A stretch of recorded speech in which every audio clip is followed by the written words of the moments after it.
다음 달에 열리는 대한민국 특허 기술 대전에서 국내 처음으로 부부가 금상과 은상을 받게 되었습니다.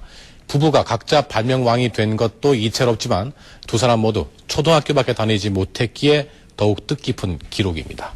양창승 기자가 취재했습니다. 피스톤 대신 공기압을 이용하는 새로운 개념의 고압 펌프를 발명한 중소업체 사장 박세준 씨.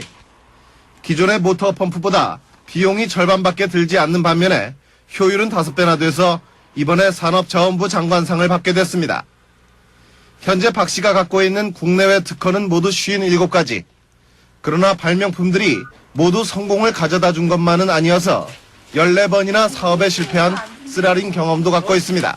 이런 그 기술을 개발하고 신제품을 만든다고 하는 것은 이건 도전의식이 없으면 안 됩니다.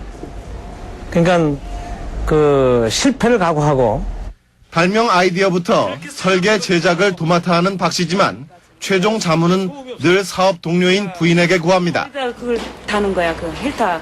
남편과 별도로 지도 제작 업체를 운영하는 부인 전금자 씨 역시 목적지를 손쉽게 찾는 지도로 이번에 특허 청장상을 받습니다. 생활 속의 불편함을 해소하려는 끊임없는 노력이 초등학교 졸업이 학벌의 전부인 이들 부부를 독자적인 벤처 사업가로 이끌었습니다. MBC 뉴스 이 음식물 쓰레기 처리 시설, 이건 악취 때문에 아주 주민들이 기피하는 혐오 시설 중에 하나지요. 그런데 한 중소기업이 미생물을 이용해 악취를 없애는 기술을 개발해서 눈길을 끌고 있습니다. 김정원 기자가 보도합니다. 경기도 시흥시가 운영하는 이 음식물 쓰레기 처리 시설은 2년 전만 하더라도 쓰레기 썩는 냄새로 몸살을 앓았습니다. 하지만 한 중소기업이 개발한 미생물을 첨가한 뒤 악취에서 해방됐습니다. 미생물 튀어가지고 대중 식당에는 못 가고 그랬는데 지금은 들어갈 수 있어요. 예전에는 악취가 굉장히 심했는데요. 미생물 뿌리고 나서는 악취가 전혀 나질 않아요. 시흥시가 경기도 보건환경연구원에 악취 측정을 의뢰한 결과 악취 방지법으로 규제하는 악취 12종류가 모두 발생되지 않았습니다. 노즐을 통해 뿜어져 나오는 것이 미생물입니다. 이런 미생물 50리터로 하루 평균 80톤의 음식물 쓰레기를 처리하고 있습니다. 이 미생물이 세계 최초로 신균주로 발명된 미생물인데요. 악취 또 파리를 없애는데 아주 획기적인 그런 효과가 있는데요. 박 사장은 지난해 미생물 17종을 발견해 국내 특허를 받았고 현재 국제 특허도 출원한 상태입니다. 또 이 미생물을 가축 사료에 섞으면 항생제를 사용하지 않고도 가축의 질병 예방과 성장을 돕는다고 회사 측은 설명했습니다. 실제 농촌진흥청에서 항생제 대체 효과에 대한 시험을 해본 결과 미생물이 첨가된 사료를 먹은 가축이 더 잘 성장하는 것으로 나타났습니다. 회사 측은 대규모 생산시설을 조만간 갖추는 동시에 국내외 시장 개척에도 적극 나설 계획입니다. MBN 뉴스 김정원입니다. 축산농가의 가장 큰 골칫거리 가운데 하나인 축산 분뇨를 재활용하는 기술이 속속 개발되고 있습니다. 손쉽게 분뇨를 처리하고 자원으로도 활용할 수 있어 관심을 모으고 있습니다. 김학무 기자의 보도입니다. 3,000마리의 돼지를 키우는 한 농장입니다. 사료에 특별한 가루를 첨가해 돼지들에게 먹입니다. 이 가루는 흙 속에 있던 미생물을 배양해 만든 것입니다. 돼지들이 사료를 먹는 동안 같은 미생물이 든 액체를 돈산 내부에 뿌려주기도 합니다. 이렇게 하면 돼지 분뇨의 악취가 90%가량 사라지고 분뇨는 2-3일 내에 완전 액체로 변합니다. 무엇보다 새끼 돼지의 폐사율이 기존 40%에서 5%로 크게 줄고 항생제를 쓰지 않아도 되는 장점이 있습니다. 항산가스라든가 암모니아 가스가 초기에 한두 시간 만에 휘발되고 2-3일만 지나면은 악취가 고유의 악취는 거의 없고 돼지의 고유의 향만 이렇게 남게 되는 거죠. 냄새 없이 액체로 된 분뇨를 논이나 밭에 뿌려주면 토양이 비옥해지고 농작물의 병해충 저항성도 커집니다. 골칫거리에 불과하던 돼지 분뇨를 완전 재활용하는 셈입니다. 당도도 높아지고 또 이제 그 과일도 크고 또 이 곡식이 그 전혀 화학 비료를 쓰지 않기 때문에 친환경 농업이 되는 것이죠. 축산 분뇨를 이용해 바이오가스를 생산하는 기술도 개발됐습니다. 가스로 발전기를 돌리면 하루 300kW의 전기를 생산할 수 있고 가스를 생산하고 남은 폐기물은 퇴비로 사용합니다. 자원화하여서 가축 분뇨를 이용한 바이오가스로 이용할 수 있겠고 친환경 액체 비료를 생산할 수 있는 장점이 이 시설은 지니고 있습니다. 가축 분뇨의 해양 투기 금지가 3년 앞으로 다가온 점을 감안하면 이 같은 축산 분뇨 자원화 기술 개발은 더욱 서둘러야 할 것으로 보입니다.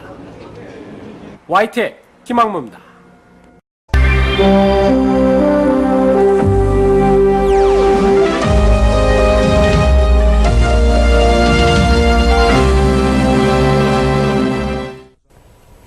오늘 이 사람에서는 최종 학력이 초등학교 졸업에 불과하지만 20여 년간의 끊임없는 탐구와 노력 끝에 올해 발명왕으로 선정된 한 발명가를 소개합니다. 이기문 기자입니다. 경기도 시흥시에서 나오는 하루 50여 톤의 음식물 쓰레기로 농사용 퇴비를 만드는 곳입니다. 음식물 쓰레기로 만든 퇴비는 그동안 염분 농도가 높아 문제가 됐지만 이 퇴비의 염도는 기준치 1%보다 훨씬 낮은 0.07%에 불과합니다. 현재 부근 농가에 무료로 나눠주고 있습니다. 양질의 그 천연 퇴비로서 유기농업을 경영하는 농민들로부터 큰 호응을 받고 있습니다. 이 시설을 개발한 사람은 환경벤처기업가 박세준 사장입니다. 쓰레기도 이용하기 나름이란 생각에서 출발했습니다. 처치하기 곤란한 폐기물인데요. 어떻게 생각하면 이것이 좋은 원자재가 될 것 같아가지고 개발하게 됐습니다.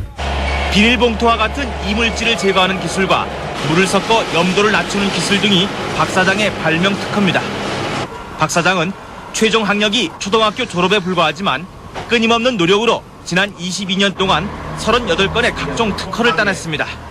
이렇게 생활 속에서 문제를 자꾸 찾아내고 또 그 문제를 어떻게 해결할까 고민하고 이렇게 하는 가운데 이제 고난도의 기술까지 발명을 했습니다. 오늘 대한민국 특허 대전에서 대통령상을 받은 박 사장은 이제 세계 최고의 폐수 처리 기술 개발에 도전하고 있습니다. KBS 뉴스 이기문입니다. 가축 축사하면 보통 악취나 분뇨 이런 게 떠오르실 텐데 요즘 좀 달라지고 있습니다. 지저분했던 축사의 다양한 변신, 이만영 기자가 취재했습니다. 한우 120여 마리를 키우는 축사입니다.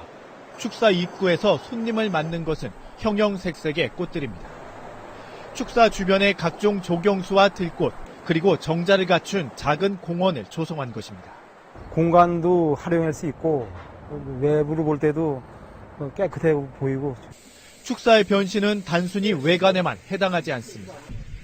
축사 외벽에 설치된 특수 소재의 설비에 미생물을 섞은 물을 흘려보내면 축사 내 온도를 낮추고 악취까지 잡아냅니다. 실제로 축사 주변 악취가 줄면서 민원이 많이 줄었습니다.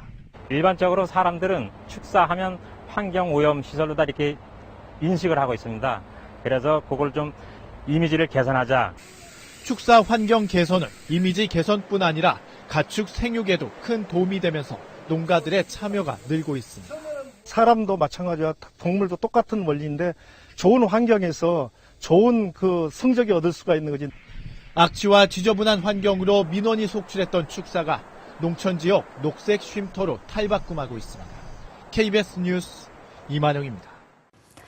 유산균 중심의 건강식품 제조업체 힐링바이오가 서울에 처음으로 미생물 박물관을 개관했습니다. 지난 6일 서울 용산구 장문로에 개관한 미생물 박물관에는 자연 발효식품과 미생물을 이용한 질병 치료 효과와 장내 생태계와 인체 독소를 해독하는 장내 미생물 등의 볼거리를 제공하고 있습니다. 힐링바이오의 미생물 박물관은 재작년 개관한 충북 청원에 이어서 두 번째입니다. 박세준 대표는 행사에서 건강을 유지하려면 장 속의 유해균 증식을 억제하고 공해 물질과 독소를 해독시켜주는 유익균을 증진시킬 필요가 있다고 강조했습니다.